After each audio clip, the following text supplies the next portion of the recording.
It is a race between Michael Saylor and Bitcoin layers.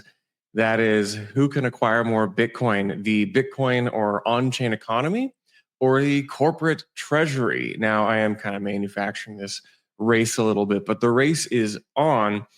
Michael Saylor is buying a crap ton of Bitcoin seemingly like every week, and it's only accelerating.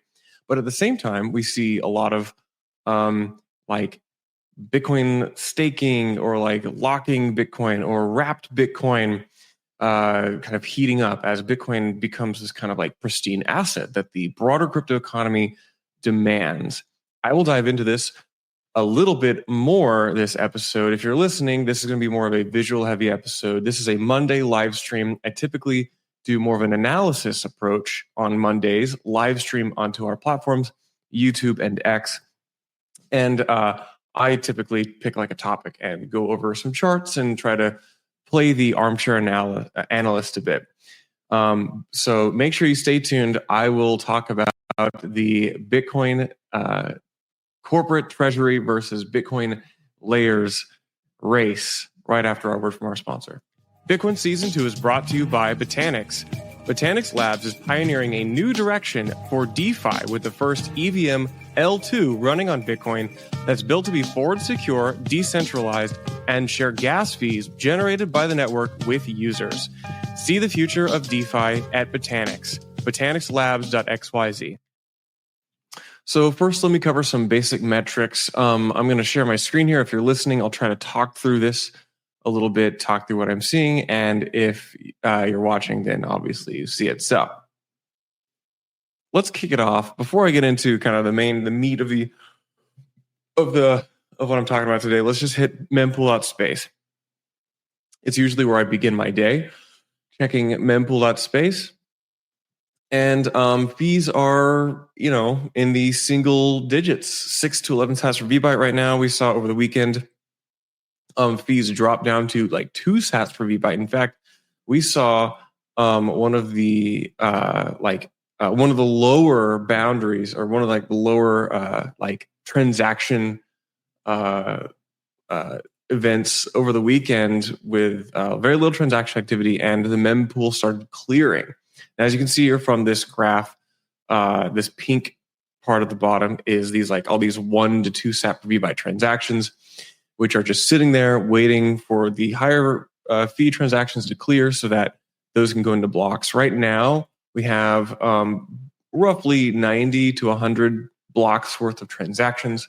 So if transactions stopped immediately right now, we would have, it would take about 100 blocks to clear all of the transactions kind of in the backlog.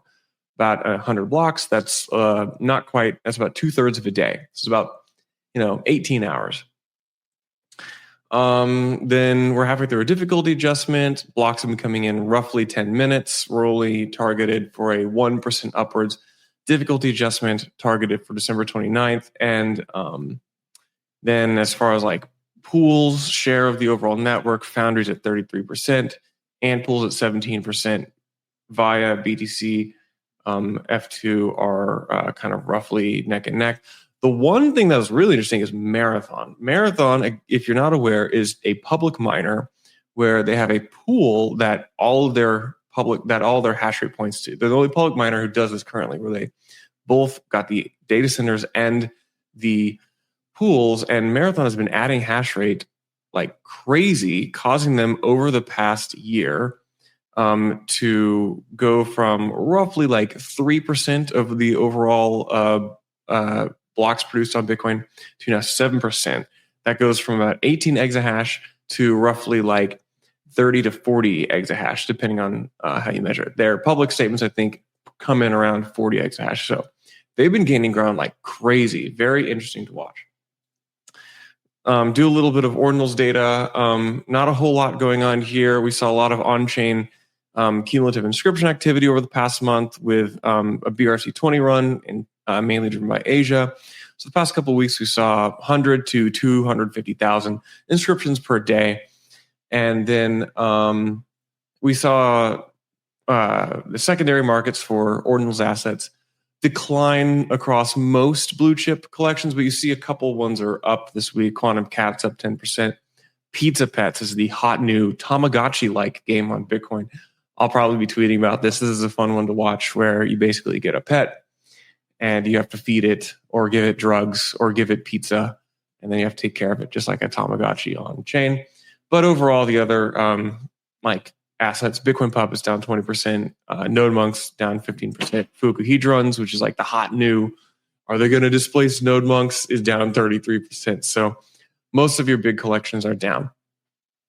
That said, let's get into kind of what I want to talk about today. It's a race between the layers versus the Saylors, and I'm going to lean heavily on a newsletter that we published this morning, written by Giannis, founder of the Bitcoin Layers project. If you're not aware, bitcoinlayers.org. They keep track of all of a lot of metrics, like things happening on and off Bitcoin, and they do like security analysis for how secure these other chains are and the bridges are, and they kind of try to standardize like how you talk about them. And it's a really interesting project with a lot of interesting data and dashboards. But what I'm doing is I'm going to be using this website, Bitcoin Layers, to look at kind of like the aggregate amount of Bitcoin that may be wrapped, or that may be staked, or that may be bridged off chain in some way, because I think it's a really good thing to compare against the Michael Saylor approach of we're going to buy a bunch of Bitcoin and put it in our corporate treasury. So this past week, you may have seen, I think this morning it was news, Michael Saylor under MicroStrategy added about 5,000 more Bitcoin. They top blasted at a average price like $106,000. They added 5,000 more Bitcoin to their balance sheet to bring their total holdings in. I believe this chart is updated to about 444,000 Bitcoin. There's only 21 million Bitcoin, and Michael Saylor has 444,000 of it. This is very significant. And I have this chart here which shows the growth in strategic treasury reserve of MicroStrategy, which they began adding to in Q3 of 2020. So basically exactly 4 years ago, or as I say, one cycle. So MicroStrategy has $27.6 billion dollars in Bitcoin. That's 444,000. And you can see here that if we look at this chart, they start accumulating in 2020, and they buy a bit for about a year, and then they are kind of flat for the majority of 2022. That was a bear market, if you don't remember. They start buying again late 2023, early Q 2024, and then this past quarter, Q4 of 2024, they have increased their Bitcoin basis by 40%, going from 252,000 Bitcoin to 444,000 Bitcoin. This is massive. This chart, courtesy of SaylorCharts.com. He's so iconic now that he has websites named after him, including the MSTR tracker, which I'll pull up here too. So Michael Saylor is buying a shit ton of Bitcoin, and there are people copying him. We talk about this on the Mining Pod, our sister podcast over under Blockspace Media. Go check it out. Of the publicly traded Bitcoin miners who are buying Bitcoin similar to MicroStrategy for their treasury. And you see some other companies doing this. You see Metaplanet over in Japan that is doing a similar MicroStrategy play in Japan, but on a smaller scale. You see some sovereigns like I believe Oman and the Sovereign Wealth Fund of the UAE have some Bitcoin. So this is a trend. But I look at this and I say this is what happens in we're going to buy Bitcoin for our treasury world. But over in the on-chain economy, we have a different narrative. We have a similar narrative going on, but it's just I see it kind of being in contrast to the corporate treasury, which is in the broader crypto economy, which is now a little over $3 trillion, I think. Bitcoin is being used as like the asset of the broader of all of the crypto ecosystem. And so people are taking Bitcoin and they're bridging it to Ethereum, or they're bridging it to Solana, and they are using it on these other chains to do whatever. Sometimes they're going to participate in DeFi activities. Sometimes they're going to, like through Babylon, use it as a like staking mechanism to stake proof of stake chains. You know, I did an episode with David Say last summer on Babylon and how that works. But like, you know, you can stake it and use it to secure other blockchains. I'm waving my hands here, and what we're seeing here is a similar ramp up in the broader crypto economy. We're seeing a similar ramp up in demand for Bitcoin in these types of structures. And I'll dive into a little bit of what they are. But basically, we saw this past spring, there would be a total of about 230,000 Bitcoin, which are kind of off chain, being staked or wrapped. And since then, we've seen about 100,000 Bitcoin be added to this cumulative number. And it's interesting to see this because I feel that it mirrors the MicroStrategy trend pretty closely, in that people want and demand Bitcoin. And I think it might be interesting to look at these two trends in contrast to one another. MicroStrategy is pretty straightforward. I'm going to pull up MSTR tracker, where all the TradFi analysts are losing their minds over like the speculative attack against fiat and like how good of a value MicroStrategy might be, and they're like, MicroStrategy can be this reflexive stock upwards, and it's the only way for some of these companies to still get their hands on Bitcoin. They're still locked out of owning Bitcoin directly, whatever. So obviously there's a demand for MicroStrategy, but over in Bitcoin Layers land, the thing I think is much more interesting is where else is Bitcoin being demanded? As more of kind of an on-chain maxi myself, I think it's cool to see where Bitcoin is being demanded in the new crypto economy. So let's take a look. We have three classifications here. We have wrapped tokens, we have staked tokens, and we have liquid staking tokens. Let's take a look at wrapped first. Wrapped which basically means deposit Bitcoin into an address, and then an entity will coordinate the issuing of a Bitcoin pegged asset, which is backed by the Bitcoin in their treasury. And they're going to issue a similar Bitcoin, which is finger quotes wrapped, on another chain. The most famous of these is wrapped Bitcoin on Ethereum, which trades roughly 1-to-1 with Bitcoin. But this is now more of a popular type of product. Coinbase has launched one.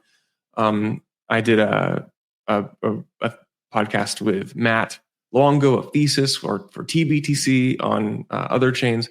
So this wrapped Bitcoin, we see the majority of it is under WBTC, which is custodianed and operated by BitGo.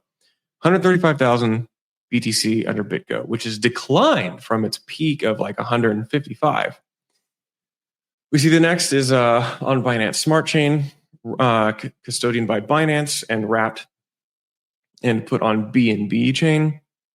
We see Coinbase launching CBBTC for mainly use on their base chain, which is a based rollup on Ethereum. They have about 20,000 Bitcoin. We also see Lombard, Solve, Pump, and kind of like other well-known like stake providers. Liquid, which is the Bitcoin sidechain, has about 3,800 Bitcoin. Rootstock with 2,800. But the aggregate amount in all wrapped tokens goes from about 225,000 to 280,000 or so over the past 6 months. So that's 10%, 15% growth, and it's also becoming a more competitive category. You can see here on my screen, I have it used to be pretty much just BitGo and Binance. It used to be just wrapped Bitcoin and Binance wrapped Bitcoin. But now we see a bunch of new entrants. We see Coinbase jumping in. We see Lombard taking significant market share, and as well as Solve. So interesting trend to watch. Then we have the second category, staking, which according to Bitcoin layers here, they're just tracking Babylon. There might be some other type of Bitcoin staking, but this pretty much captures the lion's share of it, which is Babylon staking, which launched this past summer on mainnet with about 1,000 Bitcoin staked.